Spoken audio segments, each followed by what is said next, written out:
With just weeks to live, a terminally ill cancer patient got his dying wish. He married the love of his life. Chris Ford and Nicole Whitmer, 22, planned to wed in October, but doctors told the couple that Ford, 26, might not live that long. When the doctor told us, it was Nicole and I sitting in there, and Nicole just looked at Chris and said, "You still want to marry me, don't you?" recalled Amy Ford, Chris' mother. Chris Ford had been struggling with cancer for about a year. Not long after Nicole gave birth to Chris' son, Tristan, he was diagnosed with squamous cell carcinoma of the mouth and throat. At the time, he was given an 80% chance of survival, his mother said. The Philadelphia native decided to move his family to Luverne, 10, to live with his mother while he received treatment at Vanderbilt University Medical Center here. During the course of his treatment, his tumors continued to grow and grow. They also grew into his lungs and some of his other organs, said Amy Ford, tears rolling down her cheeks. About a month ago, he was diagnosed as terminal. Whitmer told her fiancé that they had to get married now or never. But mounting medical bills and the cost of care left the couple with little money for a wedding. Undeterred, an army of volunteers from the nonprofit Nashville Chive, one of about 200 chapters worldwide that originally started as a meetup group, jumped into action. It doesn't matter how long you've been together. It doesn't matter the circumstances. It shouldn't matter. I love him too much to walk away, said the newly married Nicole Ford as she sat on a couch after the wedding, held Sunday at a donated venue.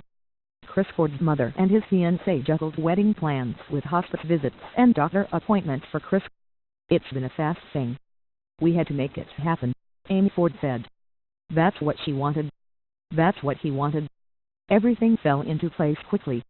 People we never even knew contacted us, Chris Ford's mom said.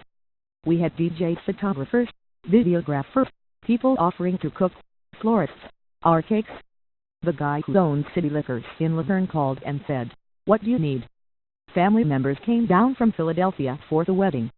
The wedding officiant, a member of the Atlanta Chive group, drove up to perform the ceremony. The wedding was like many others, a catered meal, bouquets of flowers everywhere, custom cakes, but those items were donated to the couple. The bridesmaids wore coral-colored linen sundresses, the groom and his groomsmen wore gray vests with aqua ties, and the bride wore a strapless white gown embellished with sequins. Although Chris Ford constantly needs supplemental oxygen and can't stand for long periods, he sat patiently waiting for his bride. The pain patch was barely visible behind his ear. His spirits are very good because he's got a lot of support.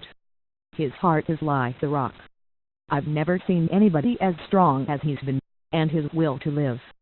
He's been fighting to live for his family, said Chris Ford's father, Bob Ford. He's been through a lot with the cancer. Barely able to walk, Chris Ford was escorted down by his father, who kept his son stable and standing during the short ceremony.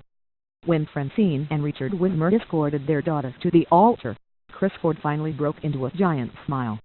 Because Chris' cancer is so advanced, he can't talk. So Bob Ford also stood in to speak for his son as the couple exchanged wedding vows. Even through his weakness, he managed to dance back down the aisle with his bride. She his heart, said Kevin Hitz, who interpreted Chris Ford's sign language as the couple sat on the couch after the ceremony. Their love is pure and true and perfect.